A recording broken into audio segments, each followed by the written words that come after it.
আমার দুশ্চিন্তা কোনোভাবেই দূর হয় না। হাজার ধরনের আমল করার পরেও আমার হৃদয়ের অশান্তি আর পেরেশানিতে আমি কুড়ে কুড়ে মরে যাচ্ছি। মেহেরবানি করে কোরআন সুন্নাহর আলোকে কোনো আমল থাকলে আমাকে জানাবেন।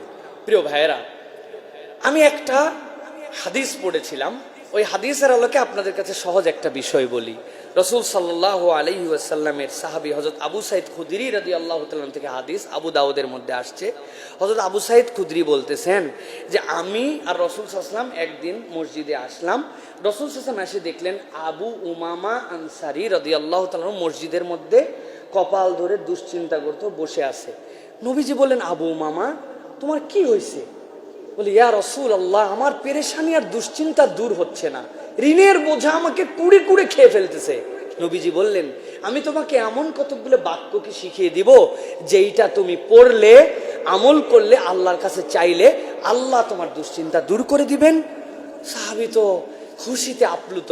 নবী করিম সাল্লাল্লাহু আলাইহি ওয়াসাল্লাম বলল, আমার সাথে শিখে নাও, এই দোয়া পড়ো, আল্লাহুম্মা ইন্নী আউযু বিকা মিনাল হাম্মি ওয়াল হাযানি ওয়া আউযু বিকা মিনাল আজজি ওয়াল কাসলি ওয়া আউযু বিকা মিনাল জুবনি ওয়াল বুখলি ওয়া আউযু বিকা মিন গলাবাতিদ দাইন ওয়া কাহরির রিজাল।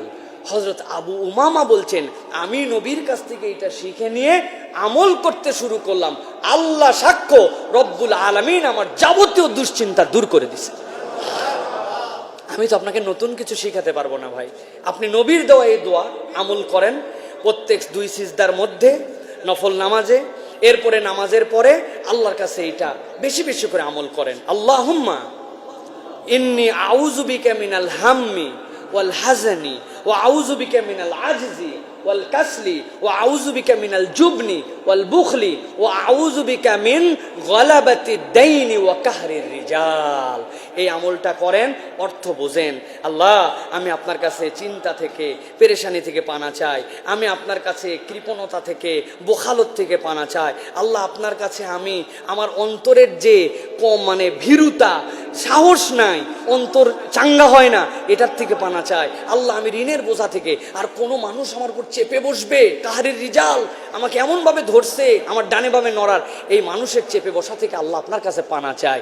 রবের কাছে এই দোয়া করলে ইনশাআল্লাহ আল্লাহ আপনাকে দুশ্চিন্তা মুক্ত করে দিবেন।